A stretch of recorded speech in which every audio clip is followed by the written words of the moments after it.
Hello and welcome to so easy education. मैं doctor आज मैं आप सभी के लिए पॉलिटिकल साइंस से टॉप 20 प्लस क्वेश्चन लेकर आया हूँ। ये क्वेश्चन सभी एग्जामों के लिए काफी इंपॉर्टेंट है, तो वीडियो को लास्ट तक जरूर देखना। सो स्टार्ट करते हैं। तो क्वेश्चन में एक है, किसने कहा कि साम्राज्यवाद पूंजीवाद का अंतिम चरण है? ऑप्शन है A Sameer Asim, B R Lenin, C K N Karma, D H J Joshi. तो गाइस अगर आपको आता है तो आप भी अपना ऑप्शन लगाते जाना। यहाँ पे इसका राइट आंसर ऑप्शन में भी हो जाएगा बी आर लेनिन ने। ठीक है, किसने कहा था साम्राज्यवाद पूंजीवाद का अंतिम चरण है कि लास्ट चरण है, ये कहा था लेनिन ने, बी आर लेनिन ने। ठीक है, क्वेश्चन नंबर 2, नए आर्थिक नीति की शुरुआत किस प्रधानमंत्री के कार्यकाल में हुई थी? यानी कि नए आर्थिक नीति जो शुरुआत हुई थी वह कौन से प्रधानमंत्री के कार्यकाल के दौरान हुई थी? ऑप्शन है मनमोहन सिंह, बीपी सिंह, पीवी नरसिम्हा या राजीव गांधी। काफी इंपॉर्टेंट क्वेश्चन है क्योंकि इस तरह क्वेश्चन एग्जाम में पूछा जाता है। ठीक है, तो यहाँ पे इसका right answer option number C हो जाएगा पीवी नरसिम्हा। ठीक है, नए आर्थिक नीति की शुरुआत किस प्रधानमंत्री के कार्यकाल के दौरान हुई थी? ये हुई थी पीवी नरसिम्हा राव के कार्यकाल के दौरान। ठीक है, क्वेश्चन नंबर 3 है, मानवाधिकारों की सार्वभौमिक घोषणा संयुक्त राष्ट्र संघ द्वारा कब की गई? गाइस अगर आपको इनमें से किसी का भी आंसर आता है तो कमेंट में जरूर लिखना। ऑप्शन है 1942, 1946, 1948 या 1950। तो यहाँ पे इसका right answer option number C हो जाएगा 1948 में। ठीक है, मानवाधिकारों की सार्वभौमिक घोषणा संयुक्त संघ द्वारा कब की गई? तो ये की गई थी 1948 में। क्वेश्चन नंबर 4 है, कानून के समान संरक्षण शब्दावली कहाँ से लिया गया है? यानी कि किस देश से लिया गया है कानून के संरक्षण शब्दावली ने शब्द को? ऑप्शन है ब्रिटेन, बी संयुक्त राष्ट्र अमेरिका, सी फ्रांस, डी आयरलैंड। तो यहाँ पे इसका राइट आंसर ऑप्शन बी हो जाएगा संयुक्त राष्ट्र अमेरिका, यानी कि यूएसए से कानून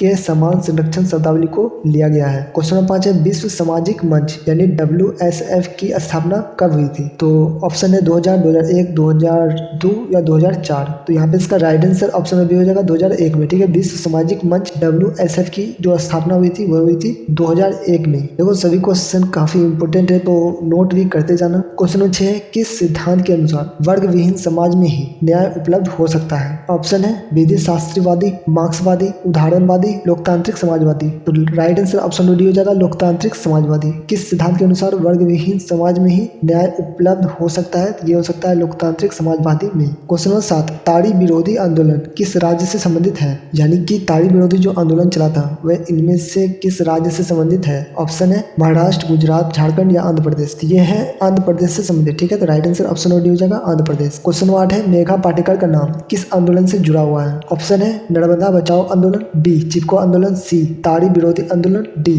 टिहरी बांध आंदोलन। तो मेघा पाटेकर का नाम किस आंदोलन के साथ जुड़ा हुआ है? तो ये जुड़ा हुआ है नर्मदा बचाओ आंदोलन के साथ। ठीक है, तो right answer option number A के साथ जाना है। क्वेश्चन नंबर 9, फरक्का समझौता का संबंध इनमें से किससे है? ऑप्शन है भारत पाक, बी भारत भूटान, सी भारत बांग्लादेश, डी भारत नेपाल। तो यहाँ पे इसका राइट आंसर ऑप्शन सी हो जाएगा भारत बांग्लादेश। ठीक है, फरक्का समझौता का संबंध इनमें से किससे है? तो यह है भारत और बांग्लादेश से। क्वेश्चन नंबर 10, भाखड़ा नागला परियोजना किस नदी पर स्थित है? काफी इंपॉर्टेंट क्वेश्चन है, अगर आपको आता है तो कमेंट में जरूर लिखना। ऑप्शन है A Ganga, B Kaveri, C Godavari, D Sutlej. Right answer option D हो जाएगा सतलुज या सतलज। ठीक है, भाखड़ा नागला परियोजना किस नदी पर स्थित है या किस नदी पे बना हुआ है? ये है सतलुज नदी पे। ठीक है, क्वेश्चन नंबर 11, किस विचारक ने युद्ध को क्रूर अनिवार्यता कहा है? ऑप्शन है ए मैकियावेली, बी हिगल, सी मुसोलिन, डी ग्रीन। तो राइट आंसर ऑप्शन डी हो जाएगा ग्रीन। ठीक है, किस विचारक ने युद्ध को क्रूर अनिवार्यता कहा है? तो ये कहा है ग्रीन ने। क्वेश्चन नंबर 12 है, भारतीय नागरिकों के लिए समानता का अधिकारों का उल्लेख है, यानी कि भारतीय नागरिकों के लिए जो समानता का अधिकार का उल्लेख किया गया है वह किस धारा के अंतर्गत किया गया है? ऑप्शन है धारा 19 से 22, धारा 14 से 18, धारा 23 से 24, धारा 17 से 19। गाइस ये क्वेश्चन एग्जाम में कई बार आ चुका है, आता भी है। ठीक है, तो ध्यान रखना इसे। तो ये क्या गया है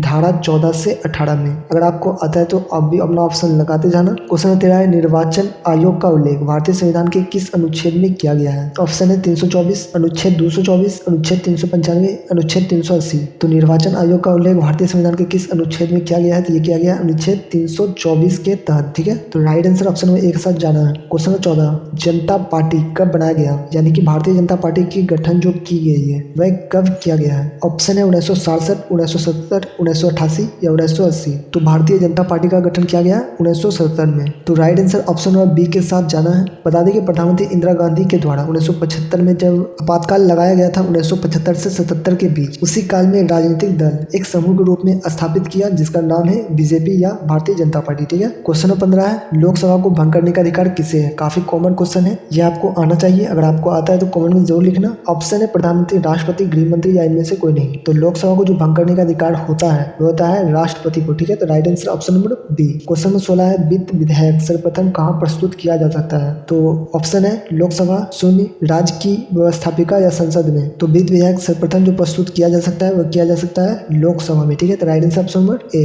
क्वेश्चन नंबर 17 है पहली बार राष्ट्रीय आपातकाल की घोषणा कब की गई? ऑप्शन है 29 अक्टूबर 1962, 5 नवंबर 1962, 4 दिसंबर 1965 या 3 दिसंबर 1972। तो पहली बार राष्ट्रीय आपातकाल की घोषणा जो की गई थी वह की गई थी 29 अक्टूबर 1962 को। ठीक है, तो right answer option number A हो जाएगा 29 अक्टूबर 1962। पर लंबे समय के लिए जो आपातकाल लगा था वह लगा था 25 जून 1975 से 21 मार्च 1977 तक। ठीक है, 21 महीने की अवधि तक के लिए आपातकाल लगाया गया था। किसके द्वारा? इंदिरा गांधी द्वारा। क्वेश्चन नंबर 18 है राष्ट्रपति राज्यसभा में कितने सदस्यों को मनोनीत कर सकते हैं यानी कि चुन सकते हैं? काफी कॉमन क्वेश्चन है, अगर आपको आता है तो कमेंट में लिखना जरूर। सो ऑप्शन है 5, 6, 10 या 12। तो राष्ट्रपति द्वारा जो सदस्यों को मनोनीत कर सकते हैं यानी चुन सकते हैं, ये चुन सकते हैं 12। ठीक है, तो right answer option number D हो जाएगा। क्वेश्चन नंबर 19 है राज्यसभा की अध्यक्षता कौन करता है? काफी इंपॉर्टेंट क्वेश्चन ये भी है। ऑप्शन है राष्ट्रपति, प्रधानमंत्री, उपराष्ट्रपति या लोकसभा अध्यक्ष। तो राज्यसभा की जो अध्यक्षता करता है वो करता है उपराष्ट्रपति द्वारा। ठीक है, तो right answer option number C के साथ जाना है। हमेशा राज्यसभा का जो भी अध्यक्षता करेगा वो हमेशा उपराष्ट्रपति ही होगा। ठीक है, उसके सिवा कोई और नहीं।